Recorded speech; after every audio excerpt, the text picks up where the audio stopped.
Hi ನಮಸ್ಕಾರ, welcome back to the channel Noolu creations. ಇವತ್ತಿನ ವಿಡಿಯೋದಲ್ಲಿ ನೋಡಿ, ನಾವು ಸುಮಾರು ಸಲ ಬಟ್ಟೆಗಳನ್ನ ತಗೊಂಡ್ ಬಂದಿರ್ತೀವಿ ಏನಾದ್ರೂ ಸ್ಟಿಚಿಂಗ್ ಮಾಡಿ. ಕೆಲವೊಂದ್ಸಲ ಈ ತರ ಚಿಕ್ಕ ಚಿಕ್ಕ ಪೀಸಸ್ ಎಲ್ಲ ಉಳ್ದಿರತ್ತಲ್ವಾ, ಸೊ ಈ ತರ ಚಿಕ್ಕ ಚಿಕ್ಕ ಪೀಸಸ್ ಅನ್ನೆಲ್ಲ ನಾನು ಹಂಗೆ ಇಟ್ಕೊಂಡಿರ್ತೀನಿ. ನೋಡಿ ಈ ತರದ್ದು ಹಾಗೆ ಸುಮಾರಷ್ಟಿದೆ ನೋಡಿ, ಈ ರೀತಿಯಾದ ಈ ತರದ ಪೀಸಸ್. ಸೊ ಇದನ್ನೆಲ್ಲ ನಾನು ಹಂಗೆ ಕಲೆಕ್ಟ್ ಮಾಡಿ ಇಟ್ಕೊಂಡಿರ್ತೀನಿ, ಏನಾದ್ರೂ ಒಂದು ಹೊಸ ಪ್ರಾಜೆಕ್ಟ್ ಮಾಡಕ್ಕೆ ಯೂಸ್ ಆಗತ್ತೆ ಅಂತ ಹೇಳಿ. ಸೊ ಈ ತರದ ಬಟ್ಟೆಗಳು ನಿಮ್ಮನೇಲೂ ಕೂಡ ಸಾಕಷ್ಟು ಇರುತ್ತಲ್ವ, ಸೊ ಅದನ್ನ ಬಳಸ್ಕೊಂಡು ಇವತ್ತು ಒಂದು ಯೂಸ್ಫುಲ್ ಆಗಿರುವಂತಹ ಹೊಸ ಪ್ರಾಡಕ್ಟ್ ಅನ್ನ ಹೇಗ್ ಮಾಡೋದು ಅಂತ ನೋಡೋಣ. ಹಾಗೆ ಇವತ್ತಿನ ವಿಡಿಯೋವನ್ನ ಶುರು ಮಾಡೋಕ್ಕಿಂತ ಮುಂಚೆ ನಿಮ್ಮಲ್ಲಿ ಒಂದು ರಿಕ್ವೆಸ್ಟ್, ಯಾರೆಲ್ಲ ನಮ್ಮ ಚಾನಲ್ ಅನ್ನ ಹೊಸದಾಗಿ ನೋಡ್ತಿರೋ ದಯವಿಟ್ಟು ಸಬ್ಸ್ಕ್ರೈಬ್ ಮಾಡ್ಕೊಂಡು ನೋಡಿ. ಹಾಗೆ ನಮ್ಮ ವಿಡಿಯೋಸ್ ನಿಮ್ಗೆ ಇಷ್ಟ ಆಗ್ತಿದ್ರೆ ದಯವಿಟ್ಟು ಒಂದು ಲೈಕ್ ಅನ್ನ ಕೂಡ ಕೊಡೋದನ್ನ ಮರಿಬೇಡಿ. ಹಾಗೆ ಹೆಚ್ಚು ಜನಕ್ಕೆ ಶೇರ್ ಮಾಡಿ. ಹಾಗಾದ್ರೆ ಬನ್ನಿ ಇವತ್ತಿನ ವಿಡಿಯೋವನ್ನ ಶುರು ಮಾಡೋಣ. ಈಗ ನಾನು ನನಗೆ ಬೇಕಾಗಿರುವಂತಹ ಬಟ್ಟೆಗಳನ್ನೆಲ್ಲ ಇದರಲ್ಲಿ ಸೆಲೆಕ್ಟ್ ಮಾಡ್ಕೊಳ್ತಾ ಇದ್ದೀನಿ. ನೀವೇ ನೋಡಿದ ಹಾಗೆ ಇದರಲ್ಲಿ ಎಲ್ಲ ಸೈಜಿನ ಬಟ್ಟೆಗಳಿದೆ. ಹಾಗಾಗಿ ನಾನಿಲ್ಲಿ ಅಗಲ ಆಗಲಿ ಉದ್ದ ಆಗಲಿ ಅಷ್ಟೊಂದು ಫೋಕಸ್ ಮಾಡ್ತಾ ಇಲ್ಲ. ಒಂದು 2 ರಿಂದ 2.5 ಇಂಚ್ ಅಗಲ ಇರಬೇಕು ಅಷ್ಟೇನೆ, ಅದಕ್ಕಿಂತ ದಪ್ಪ ಇದ್ರೆ ಚೆನ್ನಾಗಿರೋದಿಲ್ಲ. ಹಾಗಾಗಿ ಆ ಥರನೇ ನಾನು ಉದ್ದ ನೋಡಿದೆ, ಜಸ್ಟ್ ಅಗಲ ಮಾತ್ರ ನೋಡ್ಕೊಳ್ತಾ ಇಲ್ಲಿ ಸೆಲೆಕ್ಟ್ ಮಾಡ್ಕೊಳ್ತಾ ಇದ್ದೀನಿ. ಸೊ ಈ ತರ ಚಿಕ್ಕ ಚಿಕ್ಕ ಬಟ್ಟೆಗಳು ಸುಮಾರು ಇರುತ್ತಲ್ವಾ, ಅದನ್ನೆಲ್ಲ ಹಂಗೆ ಎತ್ತಿಟ್ಟಿದ್ದೆ. ಕೆಲವೊಂದನ್ನ ಬೇಕಾದಾಗ ಕಟ್ ಮಾಡ್ಕೊಳ್ಬಹುದು. ಇಲ್ಲಿ ನನಗೆ ಕಟ್ ಮಾಡ್ಕೊಳ್ಳೋ ಅವಶ್ಯಕತೆನೇ ಬಂದಿಲ್ಲ. ನೋಡಿ, ಅಷ್ಟು ಎಲ್ಲ ಕಟ್ ಪೀಸಸ್ ರೆಡಿ ಇದೆ. ಹಾಗೆ ನೀವಿಲ್ಲಿ ನೋಡ್ತಿದ್ದೀರಲ್ಲ, ಕೆಲವೊಂದು ಯಾವುದಾದ್ರು ರ್ಯಾಂಡಮ್ ಸೈಜಲ್ಲಿ ಇರುವಂಥದ್ದನ್ನೆಲ್ಲ ನಾನು ಒಂಚೂರು ನೀಟಾಗಿ ಕಟ್ ಮಾಡ್ಕೊಳ್ತಾ ಇದ್ದೀನಿ. ಸೊ ಇಲ್ಲಿ ಯಾವುದೇ ಅಳತೆ ಇಲ್ಲ, ಜಸ್ಟ್ ಒಂದು 2.5 ಇಂಚ್ ಅಗಲ ಇರಬೇಕು ಅಷ್ಟೇ, ಉದ್ದ ಏನು ತೊಂದರೆ ಇಲ್ಲ.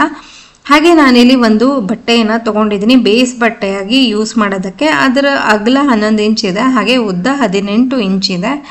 ಈಗ ಈ ಒಂದು ಬಟ್ಟೆಯನ್ನು ನಾನು ಒಂದು ದಪ್ಪನೆಯ ಫಾರ್ಮಲ್ ಪ್ಯಾಂಟನ್ನು ಕಟ್ ಮಾಡಿಕೊಂಡು ಯೂಸ್ ಮಾಡ್ತಾ ಇದ್ದೀನಿ.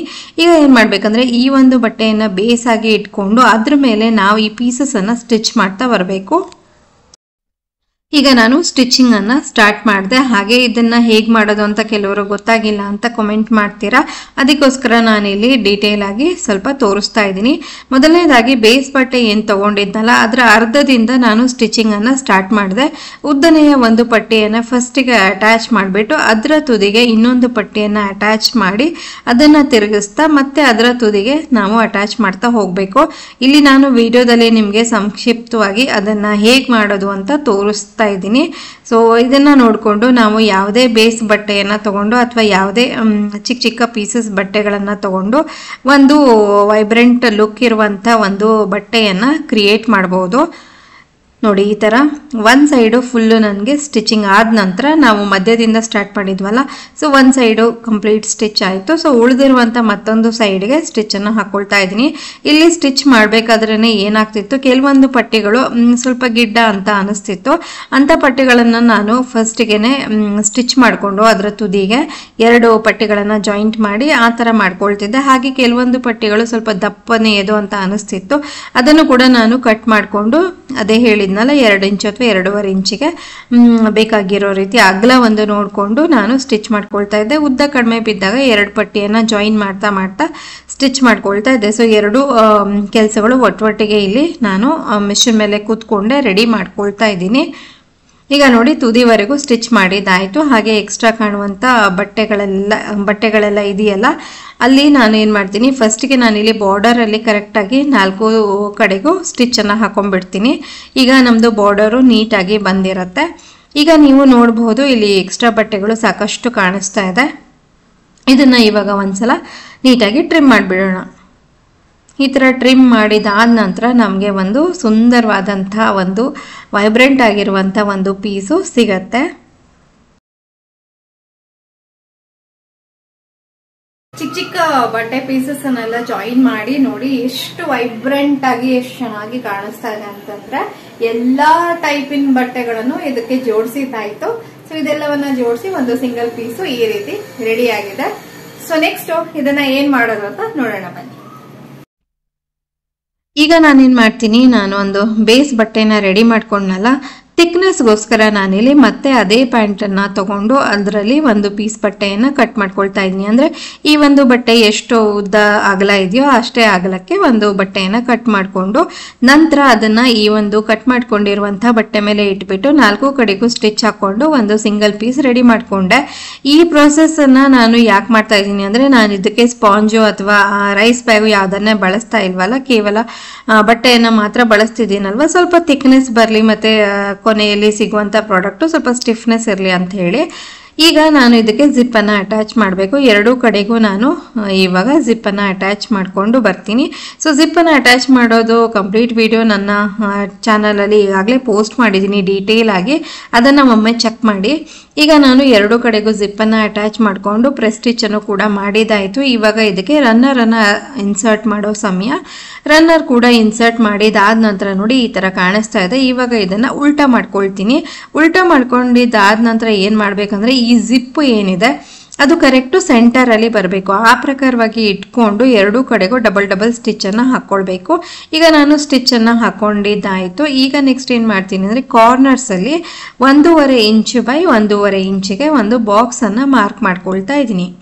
ಇಲ್ಲಿ ನಿಮಗೆ ಕಾಣಿಸ್ತಿದೆಯಲ್ಲ, ಕಂಪ್ಲೀಟ್ ಸ್ಟಿಚ್ಚಿಂದನೂ ನಾವು ಅಳತೆಯನ್ನು ಸ್ಟಾರ್ಟ್ ಮಾಡಬೇಕು. ಸೊ 1.5 ಬೈ 1.5 ಇಂಚಿಗೆ ಒಂದು ಬಾಕ್ಸನ್ನು ಮಾರ್ಕ್ ಮಾಡಿಕೊಂಡೆ. ಸೇಮ್ ಪ್ರೊಸೀಜರನ್ನು ಉಳಿದಿರುವಂಥ 3 ಕಡೆಗೂ ನಾವು ಮಾರ್ಕ್ ಮಾಡಿಕೊಂಡು ಕಟ್ ಮಾಡ್ಕೊಳ್ಬಹುದು. ಇಲ್ಲದೇ ಇದ್ದರೆ ನಾನಿಲ್ಲಿ ತೋರಿಸ್ತಿದ್ದೇನಲ್ಲ ಈ ಥರ ಪೀಸಸನ್ನು ಹಿಡ್ಕೊಂಡ್ಬಿಟ್ಟು ಆ ಪ್ರಕಾರವಾಗಿ ಕೂಡ ನೀವು ಮಾಡ್ಕೊಳ್ಬಹುದು. ನಿಮ್ಗೆ ಹೇಗೆ ಕಂಫರ್ಟೇಬಲ್ ಹಾಗೆ ಮಾಡ್ಕೊಳ್ಳಿ. ನೋಡಿ ಈ ಥರ ಆಗ್ತಾ ಇದೆ. ಹಾಗೆ ಫ್ರೆಂಡ್ಸ್, ನಿಮಗೆ ನಮ್ಮ ಚಾನಲ್ ಇಷ್ಟ ಆಗ್ತಾರೆ ನೋಡ್ತಾ ಅಲ್ಲೇ ಒಂದು ಸಬ್ಸ್ಕ್ರೈಬ್ ಕೂಡ ಮಾಡ್ಕೊಂಬಿಡಿ. ಈಗ ಕಟ್ ಮಾಡ್ಕೊಂಡಿದ್ದಾಯ್ತಲ್ವ, ನಾನು ಉಳಿದಿರುವಂಥ 4 ಕಡೆಯನ್ನು ಈ ಥರ ಹಿಡಿಬೇಕು. ಈ ಥರ ಹಿಡಿತಾ ಅಲ್ಲೂ ಕೂಡ ಡಬಲ್ ಸ್ಟಿಚ್ಚನ್ನು ಹಾಕ್ಕೊಳ್ಬೇಕಾಗತ್ತೆ. ಇವಾಗ ನೋಡಿ ನಾನು 4 ಕಡೆಗೂ ಸ್ಟಿಚ್ಚನ್ನು ಹಾಕ್ಕೊಂಡು ಬಂದಿದ್ದಾಯಿತು. ಈ ಥರ ಕಾಣಿಸ್ತಿದೆ ಅಂತ ಅಂದ್ಕೊಳ್ತೀನಿ. ಸೊ ಈಗ ಇದನ್ನು ಸೀದಾ ಮಾಡ್ಕೊಳ್ಳೋಣ. ಸೀದಾ ಮಾಡಿಕೊಂಡು ಕಾರ್ನರ್ಸ್ ಎಲ್ಲ ನೀಟಾಗಿ ತೆಕ್ಕೊಳ್ಬೇಕು. ಸೊ ಈ ಥರ ಎಲ್ಲ ಕಾರ್ನರ್ಸನ್ನು ನೀಟಾಗಿ ತೆಕ್ಕೊಂಡ್ಬಿಟ್ರೆ ನೋಡಿ ಇದು ಈ ರೀತಿಯಾಗಿ ಕಾಣಿಸ್ತಾ ಇದೆ.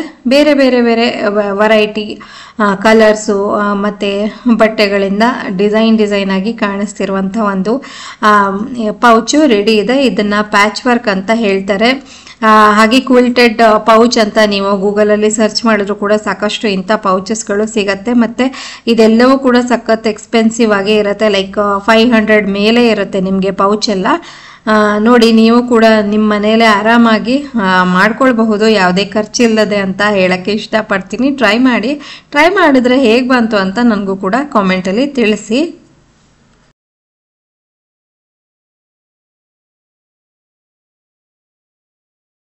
ಸೊ ಇವಾಗ ಜಸ್ಟ್ ನಂದು ಸ್ಟಿಚಿಂಗ್ ಮುಗ್ದಿದೆ. ನೋಡಿ ಈ ರೀತಿಯಾದ ಒಂದು ಎಷ್ಟು ಕಲರ್ಫುಲ್ ಆದಂಥ ಒಂದು ಪೌಚು ರೆಡಿ ಇದೆ. ನೋಡಿ ಇದನ್ನ ಮೇಕಪ್ ಕಿಟ್ ಆಗಿ ಆದರೂ ಯೂಸ್ ಮಾಡಬಹುದು ಅಥವಾ ಮೆಡಿಕಲ್ ಕಿಟ್ ಆಗಿ ಕೂಡ ಯೂಸ್ ಮಾಡಬಹುದು. ನಿಮ್ಗೆ ಹೇಗೆ ಬೇಕೋ ಹಾಗೆ ಇದನ್ನ ಯೂಸ್ ಮಾಡಬಹುದು. ನೋಡಿ ಸಾಕಷ್ಟು ದೊಡ್ಡದಾಗಿದೆ, ಸ್ಪೇಷಿಯಸ್ ಆಗಿದೆ. ನೋಡಿ ಸೊ ಸಿಂಪಲ್ ಆಗಿ ಫಾಸ್ಟ್ ಆಗಿ ಹೊಲ್ಕೊಳ್ಬಹುದು.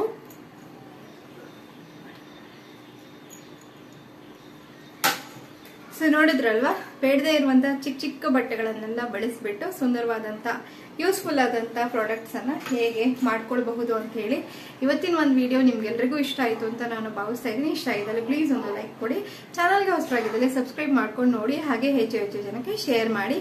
ನಾನು ಸಿಗ್ತೀನಿ ಮತ್ತೊಂದು ಹೊಸ ವಿಡಿಯೋದೊಡನೆ, ಹೊಸ ಐಡಿಯಾದೊಡನೆ. ಅಲ್ಲಿವರೆಗೂ ಎಲ್ರಿಗೂ ಧನ್ಯವಾದಗಳು. ಟೇಕ್ ಕೇರ್, ಬಾಯ್.